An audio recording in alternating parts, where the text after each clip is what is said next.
नमस्कार, आप देख रहे हैं सोशल मीडिया और आपके साथ मैं हूं बैजनाथ सिंह। और आज हम बिहार के बक्सर ज़िले के सिमरी प्रखंड के अंतर्गत अभी मौजूद हो चुके हैं गाय घाट पंचायत में, यानी गाय घाट में मौजूद हैं। और इस बीच जो है आज जनप्रतिनिधि संवाद के माध्यम से हम जो है एक जिला परिषद केदार सिंह से खास बात हम आपको करवाने जा रहे हैं। तमाम जो है यहाँ का माहौल, यहाँ का पूरा परिदृश्य थोड़ा सा दिखाइए।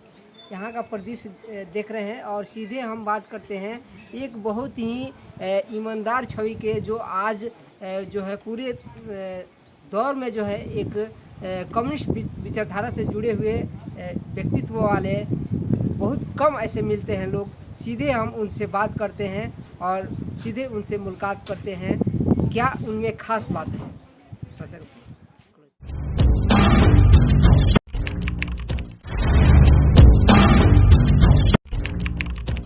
अभी हम सामने देख रहे हैं कि केदार सिंह यादव जिला परिषद जो गाय घाट से मौजूद हैं और 2001 से लेकर 2006, 2016 से लेकर 2021 और 2021 से लेकर अब तक यानी 2026 तक ये जो है जिला परिषद के रूप में रहने वाले हैं। और इनसे जो है सीधे हम बात करते हैं।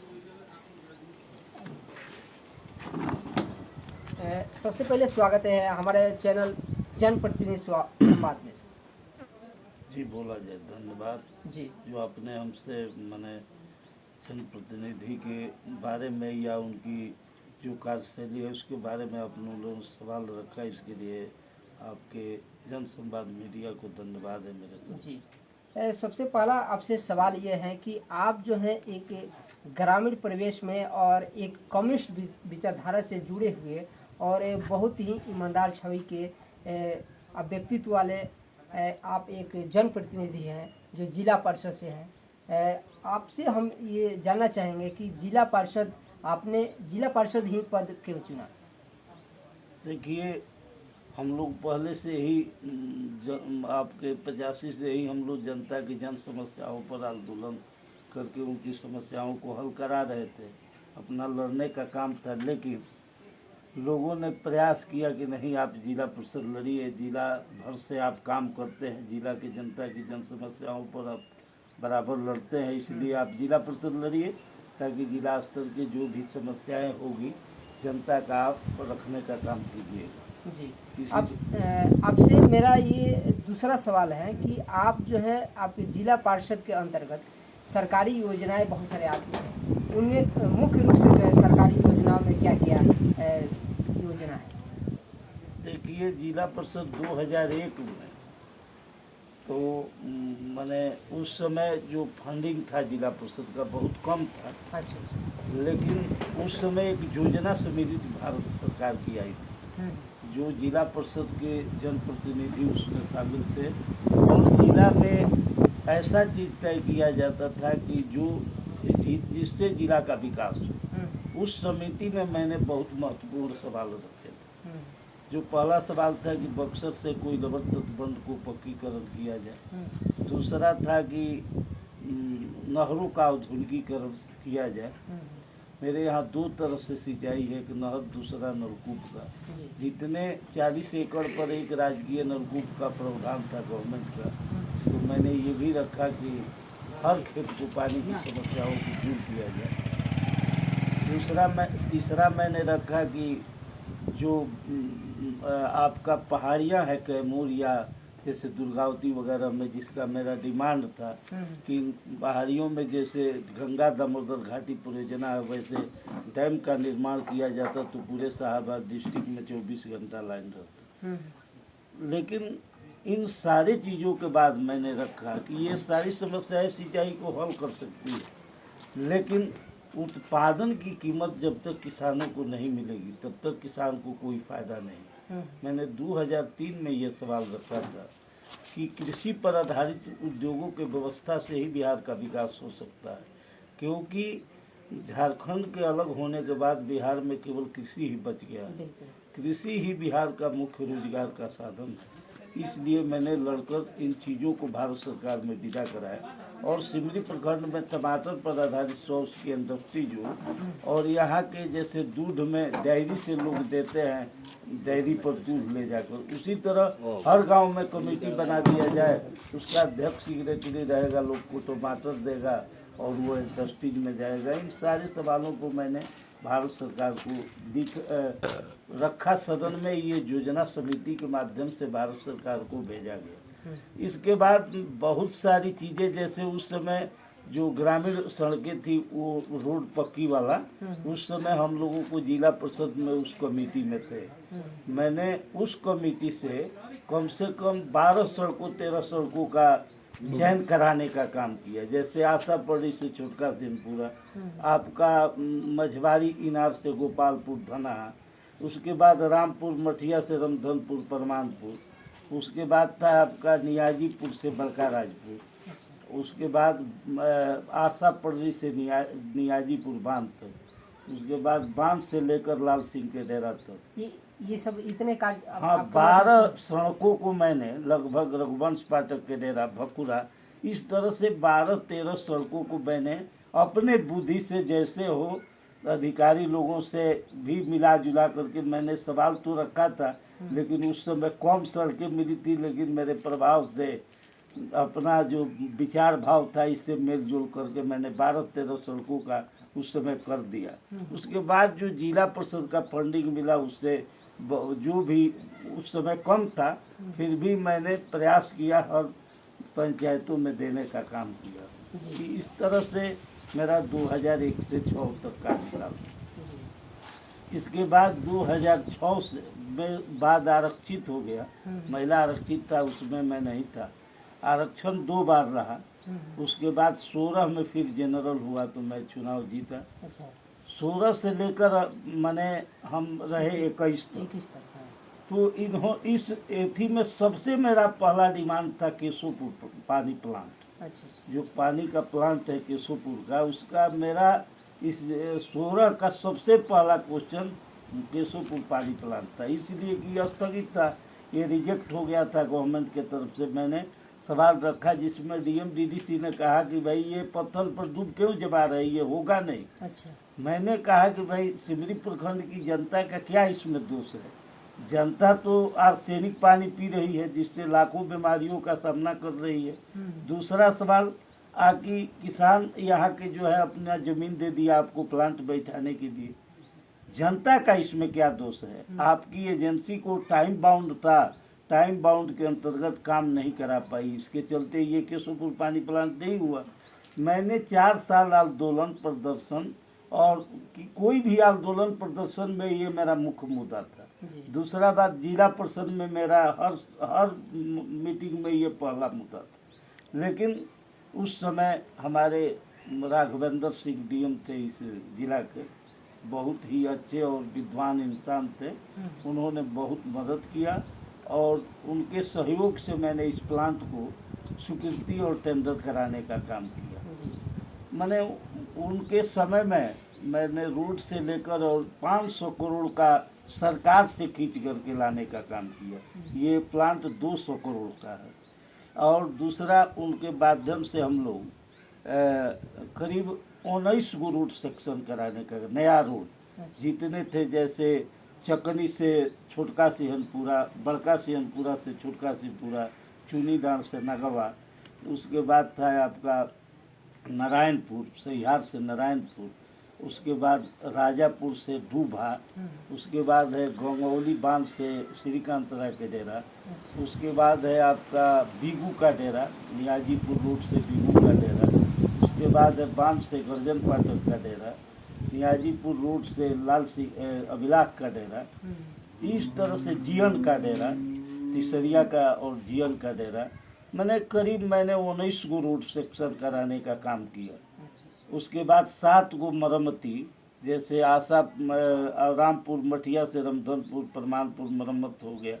उसके बाद धनेजेपुर का था, उसके बाद एक मेरा था आपका बांध से लेकर गंगोवली, उसके बाद लाल सिंह के डेरा से गर्जन पाठक के डेरा तक, ये जो हुआ मरम्मत का काम।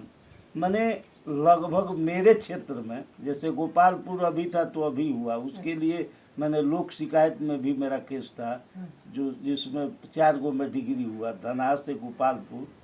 मैंने ये सारे हम लगभग उनके माध्यम से, ये पणरी जो रोड देख रहे हैं आप पहला दिन तक, ये पूरा नाला उन्हीं से कह करके मैंने डिपार्टमेंट से करा दिया। अच्छा, ये केवल अपने फंडिंग से अलावा, ये फंडिंग से अलावा मैंने लीडरशिप के माध्यम से जिला परिषद के लड़ करके भारत सरकार और राज्य सरकार से कम 500 करोड़ का मैंने स्कीम लाया। अच्छा, मैं ये समझता हूँ कि सदन में यदि नेता चाहे, जनप्रतिनिधि हो और उसकी मानसिकता हो कि जनता के लिए कुछ करना है, तो वो आकाश से तरई भी आन सकता है। उसकी मानसिकता सही होनी चाहिए, जनता के प्रति उसका सही उत्तरदायित्व होना चाहिए। ये मुझे विश्वास हुआ लड़ करके हासिल करने के बाद कि चलिए कुछ मैंने किया। जी। अच्छा, ये बताइए कि 2021 से लेकर अब तक जो है जितने भी आपने कार्य गिनाए उस कार्य में जो है अभी तक प्रशासनिक या फिर जो भी बाधाएं आती हैं, किसी तरह की आपको समस्या आई क्या? देखिए, जो भी जन समस्याओं के लिए लड़िएगा, बहुत सी बाधाएं आती है। पिछले बार भी मान लीजिए कि उस समय मेरा अधिक हुआ था, हाला हंगामा हुआ, लेकिन वो डीएम थे, सब लोगों से बात करके कि भाई चलिए अब तो केदार जी का हो गया, 13 को मेरा हुआ था, लेकिन हमारा सारा बन गया। इस बार में जितने रोड हुए थे उसमें अभी तक 8-9 हुआ है। बाकी अभी मैंने उसका पटना से लोग आए थे, मैंने एथी करने टीम आया था, जांच करके और फोटोग्राफी करके, जो आजकल यहाँ से डायरेक्ट न होता है शायद एथी के माध्यम से, हाँ, तो सारे चीज़ें हुआ। अब देखिए कब टेंडर होता है। मैंने इसमें 8-9 मेरा केस रूड हो गया। अच्छा, आपसे जानना चाहेंगे कि सर कि जिस प्रकार से अभी हर पद का कुछ गरिमा होती है, जिला परिषद का मतलब थोड़ा सा मेरे दर्शकों को बता दीजिए। देखिए, कोई भी जनप्रतिनिधि हो, चाहे जिला परिषद हो या मुखिया हो, ये जनता का चुना हुआ, जनता का रिप्रेजेंटेटिव है कि उसके सवालों को ये खड़ा करे, लड़े और उसकी समस्याओं को हल कराए। लेकिन आजकल तो जनप्रतिनिधि अपने आप को भगवान समझते हैं, और जनप्रतिनिधि चाहे वो प्रधानमंत्री क्यों न हो, केवल जनता की व्यवस्था के लिए रखे गए, व्यवस्था के सवाल पर उनको रखने का काम करेंगे कि जनता की क्या क्या समस्याएं हैं, इसलिए कि जनता के बीच से चुन कर गए, चाहे प्रधानमंत्री, चाहे मुख्यमंत्री, चाहे जिला परिषद, चाहे MP MLA कोई हो। लेकिन जनता की समस्याओं को नज़रअंदाज सारे लोग कर रहे हैं। यही मुझे दुख है कि जनता जन समस्याओं से घिरी हुई है। जनता की जन समस्याओं की बात न करके आज देख रहे हैं देश के अंदर तमाम लोग वाक्य युद्ध कर रहे हैं, एक दूसरे पर कटाक्षेप और धर्म जात इधर उधर बात करके जनता को दिग्भ्रमित करना चाहते हैं। जनता की मूल समस्याओं के समाधान से इग्नोर रहे, जनता उस पर ध्यान न दे, इसके लिए आप उसमें वाक्य युद्ध कर रहे हैं। इसलिए मुझे इन बातों से चेष्टा नहीं है, इंटरेस्ट नहीं है इनके सुनने से बातों को। मुझे अच्छा यही लगता है कि मुझे जितना शक्ति है, चाहे कोई जाति धर्म का आदमी मुझसे आता है, कहता है ये जरूरत है, मैं लड़ने के लिए तैयार हूँ। रह गई जिला परिषद का, तो जिला परिषद की जो भी निधियाँ आती है, मैं प्रयास करता हूँ कि हर पंचायतों में मेरा सफल हो जाए, और आज तक सफल रहा है, इसलिए कि सारे लोगों को लेकर चलता हूँ। कोई भी जात धर्म का व्यक्ति हो, मुझसे कोई दिक्कत आता है तो मैं कहता हूँ चलिए, मेरा शरीर सबके लिए हाजिर, चाहे वो मेरा क्षेत्र हो या पूरा जिला हो या बिहार हो, मैं किसी के लिए ना ही नहीं करता। चलिए, जो है अब हम सीधे जो है बात करते हैं, आज के भारतीय लोकतंत्र की बात करते हैं, आज की अर्थव्यवस्था को लेकर जो है बात करते हैं। आज जो है भारतीय लोकतंत्र जिसको कहा जाए, लोकतंत्र, भारत का लोकतंत्र एक समय था, एक जो है, लेकिन आज जो है वो लोकतंत्र आज लूट तंत्र में बदलता जा रहा है। आप सामने देख रहे हैं कि कितना करप्शन बढ़ता जा रहा है। इसके लिए जो है आप एक बहुत ईमानदार छवि के जो है जाने पहचाने चेहरे लगते हैं। इस पर आपका क्या बयान है? देखिए, किसी भी चीज़ को आप जानते हैं कि बिना उद्देश्य का नहीं होता है। भारतीय संविधान जो बना, पूरे देश के जितने भी क्रांतिकारी थे या देश में शहीद, जो आज हम शहीद जिसका दिवस मना रहे हैं, ये सारे कितने लोग कुर्बान हुए देश के लिए। उन्होंने ये नहीं सोचा था कि मेरे सपनों को ये लोग बेकार करेंगे। इसलिए कि जो देश का संविधान बना, बाबा भीमराव अंबेडकर और अन्य विद्वान भी, उसमें देश के सारे विद्वानों का ये सोच रहा कि बढ़िया से बढ़िया मेरा संविधान बने, जिससे पूरे विश्व के संविधानों से निचोड़ लिया गया। हर देश के संविधानों से जो अच्छी बातें थी, सबको मेरा मिश्रित संविधान, सब चीज, कोई भी चीज ऐसा अच्छा नहीं है जिसको रखा नहीं गया। लेकिन चीजें यदि पटल पर, यदि संविधान में जितने अधिकार मिले हैं जनता का, उन अधिकारों का सदुपयोग कर दिया जाए तो देश में देश का कल्याण हो जाएगा। उसके लागू करने पर निर्भर है। बाबा साहब भी बोले हैं कि संविधान तो अच्छा है लेकिन लागू करने वाले पर निर्भर। आप देख रहे हैं कि देश की स्थिति क्या है। आप देख रहे हैं अभी देश की स्थिति क्या है कि देश में आर्थिक विषमता बढ़ती जा रही है।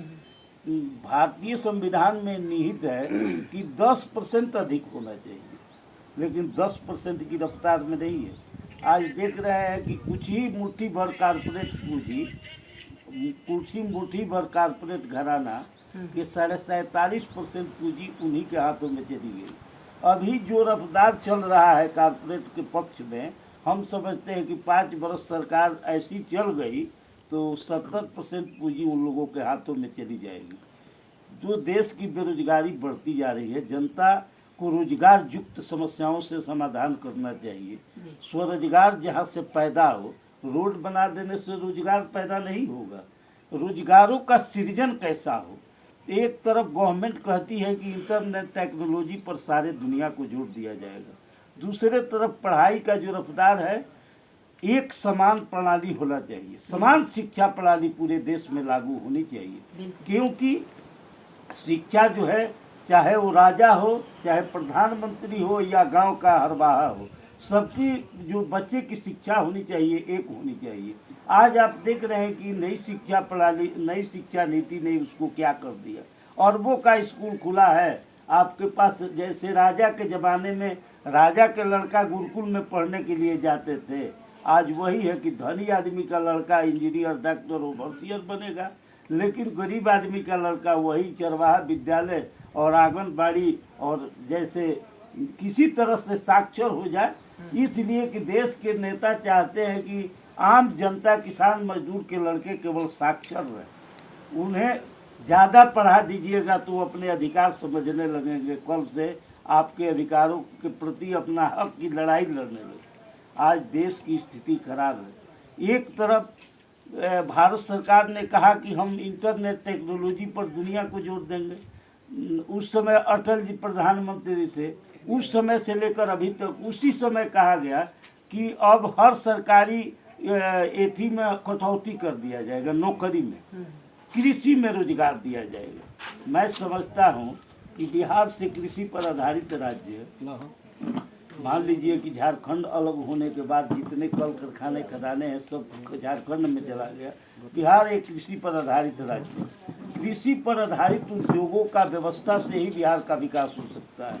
जैसे कृषि पर आधारित ट्रेनिंग सेंटर हर जिलाओं में स्थापित किया जाए और ट्रेनिंग दिला करके हर बच्चों को ट्रेन करके और 5 लाख 10 लाख जो लोन देना है दिया जाए तो सारे रोजगार युक्त लड़के रहेंगे। किसानों को 2 फायदा होगा, एक किसानों को उत्पादन की कीमत मिल जाएगी और दूसरा उनके बच्चे को रोजगार मिल जाएगा। आज देश की बढ़ती इस आर्थिक विषमता ने जितने भी आम लोग हैं उसके कमर तोड़ दिया है महंगाई से। और इतनी बढ़ती महंगाई के बाद भी सरकार जू नहीं रखती है। पेट्रोल और डीजल की कीमतें बढ़ती जा रही है। कोई भी देश में ऐसा चीज़ नहीं है इसका 10 गुना 20 गुना दाम नहीं बढ़ा है, लेकिन सरकार खाने वाले वस्तुओं पर भी कर टैक्स लगा रही है। यहाँ तक कि दवाई जो बहुमूल्य स्वास्थ्य के लिए व्यवस्था है उस पर, शिक्षा पर, जो चीज़ें पहले नहीं लगती थी। ये क्रूर राजा, यदि राजाओं के काल में क्रूर राजा भी था, ऐसा काम नहीं करता तो जो जनता के जो आवश्यक वस्तुओं पर कर टैक्स लगाता था, ऐसा कभी नहीं हुआ है। आज जो आप देख रहे हैं, राजा के भी जमाने में न्याय मिला है। जहांगीर एक बादशाह था जो अपनी पत्नी के द्वारा जो एक घाट पर धोने वाले धोबी की हत्या के बाद उन्होंने फैसला कर दिया कि मेरा ही हत्या कर दिया। ऐसे भी राजा थे जो न्याय के लिए अपने को कुर्बान करने अच्छा का सर, काम। आपसे ये जानना चाहेंगे कि जिस प्रकार से अभी जो है आपके जो पद है, उस पद को पाने के लिए अभी जिस प्रकार से इलेक्शन होता है, आपसे इलेक्शन से संबंधित कुछ सवाल है। आपने 3 बार जो है हासिल किया है, जीत हासिल किया है। इसमें जो है बहुत सारे जो है धन की बहुत ज़्यादा लगा देते हैं, पूरा जोर लगा देते हैं, जितना पैसा लग जाए उसमें जीतने के लिए बहुत कुछ फेंक देते हैं। तो आपने इस इलेक्शन में लगभग जो है लगभग कम से कम या ज़्यादा से ज़्यादा कितने तक खर्च कर चुके हैं? देखिए, मैं कभी भी 2001 में बस से चला और उतर गया फलाने गांव में, और गांव भर पैदल घूम दिया। अच्छा अच्छा चुनाव में मैंने चवनियों खर्चा नहीं किया, अच्छा। पैदले घूम करके पंपलेट बांट करके चुनाव लड़ दिया। हम्म। इस बार भी मान लीजिए कि 2-4 दिन गाड़ी चली है। हम कहते हैं कि लोग कहते हैं केदार जी आप ईमानदार हैं, लेकिन हम ईमानदार नहीं, हम झूठ नहीं बोलेंगे। सबसे ईमानदार हमारे क्षेत्र की जनता है। अच्छा, जनता को मानते हैं? जनता को मानते हैं, इसलिए कि इतनी बड़ी जो पैसा का होड़ में मुर्गा दारू रम आज देखिए रहे कि कैसे लोग चुनाव जीतते हैं। इस पीरियड में भी मुझे बिना दाम का वोट दिया। ये हम कहते हैं कि जनता मेरी ईमानदार है, हमसे ज़्यादा मेरी जनता ईमानदार। अच्छा, आप जो है जनता से और इस लोकतंत्र को, भारतीय लोकतंत्र को एक बेहतर बनाने के लिए, और जिस तरह से लोकतंत्र अभी लूटतंत्र बनता जा रहा है, उसको बचाने के लिए जो है आप दर्शकों के लिए क्या कहेंगे? देखिए, मैं सारी जनता से कहूँगा कि भाई यदि आपको कोई भी जनप्रतिनिधि चयन करना है जी, तो आप सोच समझ कर चयन कीजिए कि वो हमारे बीच में है तो कैसा आदमी है। वैसे आदमी का चयन कीजिए जो जनता को जन समस्याओं पर हमेशा लड़े, आपके लिए दिन रात काम आवे, तो उससे आपकी समस्याओं का समाधान होगा। आज जो जनप्रतिनिधि हैं धूर्त टाइप के हैं, तो वो कब क्या करेंगे उस समय आप देख रहे हैं। न्योता के नेता, अभी प्रोग्राम होगा 5,000 दे देंगे, कोई नाच होगा 5,000 दे देंगे, मुर्गा दारू दे देंगे।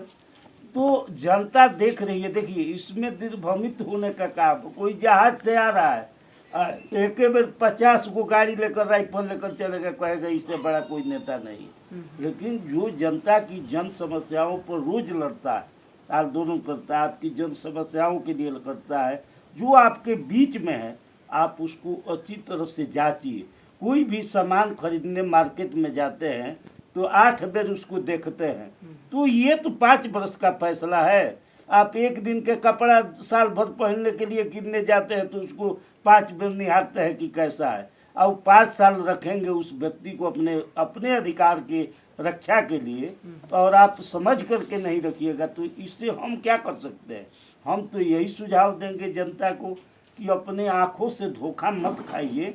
जैसे आप देख रहे हैं कि काली जी को भेड़ा चढ़ता है तो पहले एथी चढ़ाया जाता है चाना वाला, कि चाना पर ध्यान दे देगा तब तक गर्दन काट दिया जाएगा। तो इन चीज़ों से जनता को दिग्भ्रमित नहीं होना चाहिए। जनता को सही नेतृत्व चुनना चाहिए जिससे उसकी रक्षा हो। ठीक है ना। करप्शन पर थोड़ा सा विशेष फोकस हमारा है, और जो भी खर्च बढ़ते जा रहे हैं चुनाव पर, इस पर आपको थोड़ा सा बताना है। चलिए, अभी जिस प्रकार से हर चुनाव में लाखों करोड़ों रुपए खर्च होते हैं, और इसके बावजूद यदि जनप्रतिनिधि जीत कर जाते हैं और उसमें जो है लूट तंत्र के रूप में जो है अपने आप को दिखावा करते हैं, और शुरू में जो है लाखों रुपए खर्च करते हैं, और जब वो जीतने के बाद जो है लोगों का ही शोषण करने लगते हैं, और इससे करप्शन बढ़ता जाता है। हर जितने भी जो सरकारी अंग है वहाँ पर निचोड़ वहाँ पर लूट तंत्र बन जाता है। क्या कहते हैं? देखिए, जनता भी सब, जनता को मैंने पहले ही आपसे बताया कि जनता को भी इसमें समझना चाहिए जी। कि जो परिस्थिति में लोग आ रहे हैं वो कैसे आदमी हैं और किस लिए लुटा रहे हैं। इसलिए कि आज की राजनीति व्यवसाय के रूप में हो गई है। 1 करोड़ लगाइए 2 करोड़ पाइए। माने जो समस्या है जनता के बीच, आप यदि इस ढंग का व्यवहार आप चला रहे हैं तो इससे राजनीति महंगी होती जा रही है। अब हम समझते हैं कि हम लोगों जैसे आदमी अब समाज में रह नहीं पाएगा। वो यदि अच्छा आदमी ईमानदारी पूर्वक और कर्मठता पूर्वक काम करने की बात सोचता है, वो कल से बेईमान बनाने के काम लोग कर रहे हैं। आकि जनता के बीच यदि आप सही कुछ खर्च नहीं कीजिएगा तो मानने के लिए तैयार नहीं। इसलिए इन चीज़ों से जो है महंगी राजनीति बढ़ती जा रही है। आज जो सही इंसान, किसान, मजदूर, जो गरीब के नेता हैं, जो समाज में हमेशा सेवा की है, चाहे कोई पार्टी दल से हो, बढ़िया से सेवा करने की बात सोचते हैं, वो इस समय की राजनीति में कर नहीं पाते हैं। इसका कारण ये है कि महंगी राजनीति बढ़ती अच्छा, है। आपके अंदर ऐसा क्या खास चीज़ है जो लोगों के दिलों की बात जो है, मतलब उनसे लोगों का दिल जो है जीत लेते हैं? देखिए, मुझ में कोई खास बात नहीं है। मैंने बिना लोभ और एथी का, मैंने अपने दिल में आत्मिक रूप से मैं राजनीति करता हूँ, चुनाव जीतने के लिए नहीं। आज भी मैं लड़ता हूँ तो मैं जनता पर भरोसा किया हूँ कि मैं जीतना शक्ति रहता है मुझे। ये नहीं है कि मैंने राजनीतिक रूप में, मैं आत्मिक रूप में सेवा करने का काम 85 से लेकर अभी तक कर रहा हूँ। चलिए, बहुत बहुत धन्यवाद। इस तरह के जो है अभी ईमानदार छवि के लोगों से हम बात करवाते रहेंगे। आप हमारे चैनल से जुड़े रहिए। अभी जिस प्रकार से केदार सिंह के माध्यम से जो जिला परिषद वर्तमान में है और 3 बार जो है जनता के बदौलत इन्होंने जनता को श्रेष्ठ माना है और जनता को ईमानदार कहा है। खुद जो है ईमानदार नहीं है, लेकिन ये इनकी छवि जो है आज भी ईमानदार की छवि है। ईमानदारी के रूप में ये कार्य करते हैं जनता के लिए। भले ही आज जो है ये जनता को ईमानदार मानते हैं, लेकिन जनता के बीच रहने वाले एक सामाजिक सोशल वर्कर और कम्युनिस्ट पार्टी के अभी वर्तमान सदस्य भी हैं। और इसके साथ ही साथ इन्होंने जनता के बीच में रहकर एक अलग सी मुकाम और बड़े ही कम खर्च में इन्होंने ये पद हासिल किया है और लगातार जो है इन्होंने 3 बार जो है ये पद हासिल करके एक अलग ही छवि को अंजाम दिया है। इसको लेकर जो है जनप्रतिनिधि संवाद हमेशा इस तरह के कंटेंट, हमेशा इस तरह के छवि के लोग जो है इस तरह के पद से रिलेटेड जो है कंटेंट दिखाते रहेंगे। और आप सभी से हमारी गुजारिश है कि यदि आप हमारे चैनल पर नए हैं तो सबसे पहले चैनल को सब्सक्राइब कीजिए, लाइक कीजिए और यदि हमारा वीडियो अच्छा लगे इसे ज़्यादा से ज़्यादा शेयर कीजिए। धन्यवाद। जय भारत।